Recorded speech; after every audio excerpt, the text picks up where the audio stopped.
உறவுகளே, எல்லோரும் சாப்பிட்டீங்களா? வளமையாக கேட்குறது தானே, அதே மாதிரி வளமையாக சொல்கிறது தான் சொல்கிறேன். எங்களோட ஜெபங்களில் உங்கள் எல்லாரையும் முகநூல் ஃபேஸ்புக் ஃப்ரெண்ட்ஸ் எல்லா ஃப்ரெண்ட்ஸையும் எல்லோரையும் ஜெபத்தில் நாங்கள் நினச்சி கொள்வது தான். ஆனால் அந்த லிஸ்ட்டை பெருசாக சொல்லிக்கொண்டு போனால் அது எங்கேயோ போயிடும். அந்த விஷயத்தை மாத்திரம் சுருக்கமாக எங்களோட தாயமாகிய இலங்கை இருக்குத்தானே, அந்த இலங்கை அன்று எங்களோட பெரியனார் எம்பெருமான் அருளோடு ராவணர் ஆண்டு வந்தார். எல்லாம் தெரிஞ்ச விஷயந்தான். ஆனால் அந்த நேரத்தில் அந்த இலங்கைக்கு அந்த தனியாக வரப்போ இந்த ராமன் என்ற ஆரிய ராமன், அவர் நெத்தியில் நாமம் போட்டுருந்தவர், அது இந்து ராமன். அவர் வானரங்களோட வந்தார். ராவண பற்றி கூட சொல்ல தவிர திருப்பி இருக்க சொல்கிறேன். எப்போதும் நெற்றியில் திருநூறாக இருக்கிற வீரமர திராவிட சைவ தமிழ் மண். இதுக்கு இன்னொன்று சொல்ல வாரன், திராவிடம் வேறு, திராவிட கட்சிகள் வேறு. கட்சிகளுக்கெல்லாம் வேறு திராவிட சொல்கிறேன். திருப்பி ஏற்கனவே பல பதில் சொல்லியிருக்கேன். இலங்கையிலேருந்து இமயமலை அடிவாரம் மட்டும் அது திராவிட மண் தான். பிறகு ஆரியல் படிப்படியாக முன்னேறி இப்போ தமிழ்நாடு தான் கொஞ்சம் மிச்சமாக இருக்குது. மிச்சம்படி மற்றெல்லாம் அவர் ஓகே பண்ணிக்கொண்டு வந்துட்டான். இப்போ என்னென்னா, அந்த ராமன் தந்திரமாக ராவணரை கொண்டு இலங்கையை மெரிச்சு இலங்கைய வானரங்கள் எரிச்சுது. என்ன நடந்தது தெரியும்? முடிவாக நடந்த மாதிரி தான். எல்லாம் தலைவனை கொண்டு மற்றவங்களோட தலைவர்னு சொல்லுவீங்க, பிரபாகரனை கொண்டு மற்ற தங்கரி ஜனங்கள்லாம் எல்லாம் எரிச்சு எல்லாம் ஏன் பண்ண இந்த நேரத்து நவீன காலம். அந்த காலத்தில் போர் ஆயுதம் வேறு வடிவங்கள் இருந்தது. அந்த வடித்து எல்லாம் இறங்கி நாசம் பண்ணிட்டு போயிட்டோம். இப்போ எங்கிட்ட கேள்வி என்னென்னு கேட்டால், நீங்கள் ராவணன் சைட்டா இல்லை ராமர் சைட்டா? தமிழர்களா இல்லாட்டி ஆரியர்களா? ஆரியர்கள் தான் இந்துக்கள். நாங்கள் வீரமர திராவிட சைவ தமிழர்கள். நாங்கள் யார், தமிழர்களா இல்லாட்டிக்கு ஆரியர்களா? இப்போ இலங்கையில் நடக்கிற பார்த்தா எல்லாம் நரசிம்மன், ராமன், விஷ்ணு அது இதண்டு ஏற்கனவே இருந்தான். பெருமாள் கோயிலாம் யாழ்ப்பாணம் இருந்தது தான். நான் சொன்ன என் ஃப்ரெண்ட் கும்பிடுவானண்டு அதெல்லாம் இருந்தது தான். அந்த பாஜகன்ற ஒரு ஆட்சிக்கு வந்தப்புறம் இது உரு கொண்டு ஆக வரியாக மாறினது. எந்த மதங்களில் யாரும் இருக்க தப்பும் இல்லை. அந்தந்த மதங்களுக்கு உண்மையாக இருக்க தப்பும் இல்லை, அதை வேறு விருப்பம். ஆனால் மத வரி இருக்கக்கூடாது. அது சைவத்தில் இருந்தாலும் சரி, வேறு மதங்களில் இருந்தாலும் சரி, சைவ வரி இருக்கக்கூடாது. ஆனால் பாஜக வந்த பிறகு சைவ வரியாக இந்து வரியாக மாறி இஸ்லாமியில் தாக்கி சாதி குறைஞ்ச தலித்திர மக்கள், தலித்தன்னு சொல் பைபிள்லையும் இருக்குது. ஜீசஸ் ஒரு குழந்தை இறந்திருக்கு, அந்த வீட்டை தலித்தா பூமி என்று சொல்கிறார். தலித்தண்டா சிறு பிள்ளையே. இவங்களை தலித்தன்ற சொல் தான் சிறுபான்மையாக மாற்றி வச்சுருக்காங்க. தலித்தன்று சொன்னால் அது அராமிக் தான். இயேசு பேசுன அராமிக் தான். அராமிக் மொழியில் பார்த்தா நான் டிக்ஷனரியில் பார்க்கல, பைபிள்லாம் இருக்குது. அவர் சொல்கிறார் தலித்தாவுமி ரெண்டா. அப்புறம் விளக்கமாக சொல்லும், சிறு பிள்ளை எழுந்துருன்னு சொல்கிறேன். அந்த பிள்ளை மரணத்தை எழுந்திருக்கு. இப்போ தலித்தண்டா தமிழ் சொல்லும் இல்லை, சமஸ்கிருத சொல்லும் இல்லை, அது அராமிக் சொல். இந்த தலித்தண்டா, அந்த தலித்தன் என்ன மக்கள் எல்லாரையும் தெரிந்தானே, நியூஸில் பார்த்துருப்பீங்க எல்லாரையும். என்ன ஜெய் ஸ்ரீராம் சொல்லுன்னு போட்டு அடித்து கொள்வது, நிறைய விஷயங்கள். பிள்ளைய ரேப் பண்ணி போட்டு அது பிள்ளை சொல்லிடுமெட்டு நாக்க வெட்டினா, கழுத்தை முறிச்சது, எரிச்சது, குத்துன நிறைய விஷயங்கள் நான் செய்கிறாங்க. நான் அது பாவத்தின் சம்பளம் வரணும். அதுக்கு யாரும் தப்பையிடாது. பாவம் செய்த அவருக்குரிய சண்டைனை அந்த பாவ குரூப்பாக ஆதரிக்க ஆக்களுக்கு அந்த ஒரு அரசாங்கம் ஒருவன் அக்கிரமம் செய்கிறான்டா, அது அரசியலுக்காக அக்கிரமம் செய்கிறான்டா, அவனை நாங்கள் ஆதரிக்கிறோம்டா. அதை யார் ஆதரித்தாலும் அந்த அவன் செய்த பாவத்தில் பங்கு அவருக்கு வரும், அவற்றை அன்பானவர்களுக்கு வரும், அவற்றை குடும்பங்களும் வரும்.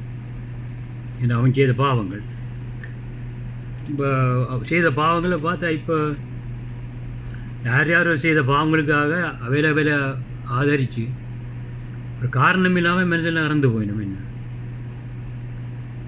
ஒரு நல்ல ஒரு டீச்சர் என்ன காரணத்துக்கு எக்ஸாம் போட்டு போகிறான், என்னமோ ஒரு நல்ல ஒரு மாஸ்டர், அந்த சிங்கள மாஸ்டர் பிள்ளைகளை காப்பாற்ற போய் அவர் இறக்குறார். இறந்து போனார். சில விஷயங்கள் ஏனென்ற கேள்வி தான் விடை தெரியாது இருக்குது. அதுக்கு பின்னால் இதுவும் சாபங்கள் இருக்கலாம். அது யாருக்கு சாபம் இருக்கோ இல்லைன்னு சொல்லி எங்களுக்கு தெரியாது. இறக்குற எல்லோரும் சாபம் தான் இறக்குறேன்னு இல்லை, தீர்க்காசாக வந்து இறக்குற ஆக்களும் இருக்கிறோம். ஆனால் கடவுள் சொல்கிறார், அக்கிரமாக நடக்கிற ஆக்கள் தங்களோட ஆயுசில் பாதி வயசையும் தாண்ட மாட்டோம். அப்படி தான் இங்கே நம்ம வட்டாஞ்சேரி ஆக்கலாம் இந்தியாவில் பார்க்குறோம். எல்லாம் என்ன அந்த சின்ன படியடையெல்லாம் தம்பிசா இல்லாட்டிக்கு என்ன சொல்கிறேன் ஏதோ சொல்கிறேன் பொடியல் அவையில்னு சொன்னால் தலை வளர்ப்பும், அது தலை வளர்ப்பு. ஆனால் அவையில் விருப்பம் அது அவர்கிட்ட நம்பரே இல்லை. அந்த அவையில் ஆக்களை பற்றி கொத்துற கொஞ்சம் குரூப் ஆக்களை பற்றி கொத்துறையெல்லாம் சின்ன வயசில். அப்புறம் அவையில் அதே மாதிரி அவையிலும் பட்டு சேர்த்திக்கணும். அதாவது ஆண்டவர் சொன்ன மாதிரி அக்கிரமம் செய்தவன், அதுவும் ஒருவன் ரத்தத்தை யாரும் சிந்தினா ரத்தந்தான் உயிர். திருப்பி சொல்லிக்கொண்டு வாரம் பதிவுள்ள ரத்தந்தான் உயிர். அந்த உயிராகிய ரத்தத்தை யார் சிந்தினமோ பூமியில், அதேமாரி அவற்றிருந்தும் வேறு யாரால் சிந்தப்படும்.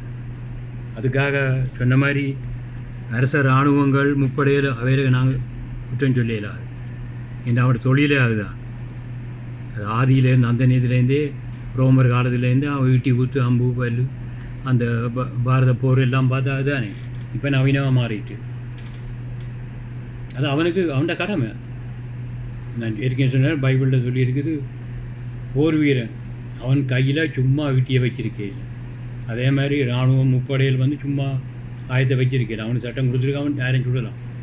யாரையும் பண்ணால் தேசத்துக்கு நாசம் பண்ண வார யாரையும் சுடலாம். அதுக்காக சும்மா போகிற வராக்களை சுடலான் இல்லை, காரணம் சரியாக இருந்தால் சுடலாம். அதான் அல்லப்பட்டியில் ஒரு படியனை அவரை சுட்டுச்சுன்னா, ஆனால் அது எங்கேயோ சுட்டு படியனுக்கு பட்டது. அதெல்லாம் அது நடந்தது. நாங்கள் அந்த இடத்துல நாங்கள் பார்க்கல. நான் ஊடக செய்தியில் பார்த்தா அது பிள்ளை மாதிரி தான் இருக்குது. பிள்ளை சரியாக சட்டத்தின் பக்கம் சரியாக இருக்கலாம், மக்களின் பக்கம் பிள்ளையாக இருக்கலாம். அதான் சுடுறேன்னா சட்டப்படி அது ஒரு காரணம் இருக்கவன். இப்போ இந்தியாவிலாம் என்கவுண்டர் போடுறாங்க, நேர்படை எதிர்க்கிறது, மூவமாக எதிர்க்கிறது, என்கவுண்டர் போடுறாங்க. அதுதான் வந்து சட்டபூர்வமாக சட்டம்தான். ஆனால் அதே என்கவுண்டரை வந்து ஒரு ஒரு ரவுடியோ கோஷ்டியில் உள்ளவர் போய் வேறையும் என்கவுண்டர் பண்ணிடலாம், அது குற்றம். ஆனால் காவல்துறை செய்யலாம், அதேமாதிரி இராணுவம் செய்யலாம். இந்த எல்லையிலாம் ஊர் பயங்கரவாதம்னு சொல்லினோம், அவையில் உண்மையான பயங்கரவாதம் சொல்லலாம். சும்மா பொய்யை பிடிச்சி அது இன்னொரு அரசியலுக்கு நான் வரே இல்லை. அது அரசியல் வந்து பித்தலாட்டம் தான் சில இடங்களில், அதுக்குள்ள வரே இல்லை. அது என்ன சொல்லணும்னு சொன்னால், ஒரு உயிரை நாங்கள் எடுக்கிறதுக்கு மனுஷராக எங்களுக்கு இந்த அதிகாரம் கடவுள் கொடுக்கல. அப்படி எடுத்தால் அது பாவத்தின் சம்பளம் மரணம் தான். சில பாவங்களை கூட கடவுள் மன்னிப்பேன், ஆனால் கொலை பாவம் மன்னிப்பே இல்லை. அதுக்குரிய தாண்டான தான். இப்போ யார் ஆட்டோ சாங்கரான்னு ஒருவர் உங்களுக்கு தெரியுமோ, வெளிப்பட்டிருப்பீங்க பழைய கதைகளில். அவர் வந்து நிறைய கொலைகள் வீட்டுக்குள்ளே வச்சு ஆக்களை எரித்து வீட்டுக்குள்ளே புதைச்சி அந்த வேலையும் செய்தவர். அவர் கடைசியாக ஜெயிலில் இருந்து தூக்கு தண்டனை வரைக்கும் அவர் பைபிளை ஏற்றி மெனந்திருந்தினார். ஆனால் கடவுள் சட்டம் அவர் செய்த பாவத்துக்கு மன்னிக்கக்கூடிய பாவம் செய்கிற, மன்னிக்க முடியாத பாவம் கொலையெல்லாம் செய்திருக்கார். அது சட்டப்படி அவர் தூக்கில் ஏற்றிட்டாங்க. அதான் நான் இப்போ என்ன சொல்ல வேண்டி வந்தேன்னா, நாங்கள் சைவ சமயம், சைவ சமயத்துக்கு இந்து சமயத்துக்கு வந்து போட்டு சாம்பார் ஆக்கி விட்டுறாங்க. அவர் கடவுளை கும்புறதுக்கு அவர்கிட்ட அருள் வேணும், அவர்கிட்ட அருள் இல்லை. அதான் நாங்கள் சைவத்தை சொல்கிறோமே, அவர் அருளால் அவர் தாள் வணங்கி, அவர்கிட்ட அருள் இல்லாட்டிக்கு நாங்கள் நடக்க பார்க்க கதைக்க அசைய முடியாத சுவாசிக்க முடியாத சிலையை தான் வணங்க வேண்டியது. அது எந்த மத சிலையெல்லாம் இருக்கட்டும். அவர்கிட்ட அருளை பெற்றால் காயமாகிய கோயிலுக்குள்ளே அவரை நாங்கள் வந்து பூசிப்போம். அதான் பூசணும் பூசிக்க விவேகானந்தர்னு சொல்லியிருக்கிறார். 2 அறிவியல் கொண்டு தூரகிரியை, அதான் அந்த காவடி எடுக்கிற அதை வைக்க சொன்ன அந்த காவடி, தூக்கு காவடி, டீ கடக்கிறது, அந்த இதெல்லாம் வந்து அது பார்க்க புள்ளரிக்கும் ஆண்மையிடத்துக்கு கொஞ்சம் உதவாது. ஆனால் தூரகிரியன்னு சொன்னால் அது மெனவுக்குள்ளே கடவுளை கும்பிட்றது. பைபிள் சொன்னால் ஆவி ஆத்மா சரீரத்தோடு கும்பிட்றது, ஆவியோடு உண்மையோடு கும்பிட்றான். அது பைபிள் இருக்குது, விளக்கமாக இருக்குது. அதான் சூக்கும் அறிவு. அப்படி கும்பிட்டா அதான் பலன். அதான் இப்போ அது இந்துன்னு சொல்லி சைவமாக இந்துன்னு தெரியாமல் ஜனங்களுக்கு எதுவும் விளாங்க எல்லாம் ஏதோ கும்பிட்டா சரி. இல்லை களியாட்டுலாம் திருவிழாலாம் கும்மாளமாக போச்சு. இப்போ எல்லாம் டான்ஸ் எல்லாம் ஆடுறது, ஒப்பிசைக்கு டான்ஸ் ஆடுற மாதிரி திருவிழாவில் டான்ஸ் ஆடுற ஆட்டம் வந்துட்டு பாட்டு சினிமா பாடுறது போட்டு. சரி, அது பெரிய அது ஆண்டவன் நியாயம் தீர்ப்பான். சொல்ல வந்த இதுதான், நாங்கள் வந்து இந்துக்கள் அல்ல சைவர்கள். ஓகே, எல்லாம் சந்தோஷம் பேருங்கடா. நன்றி. இன்னொரு பதிவு சந்திப்போம்.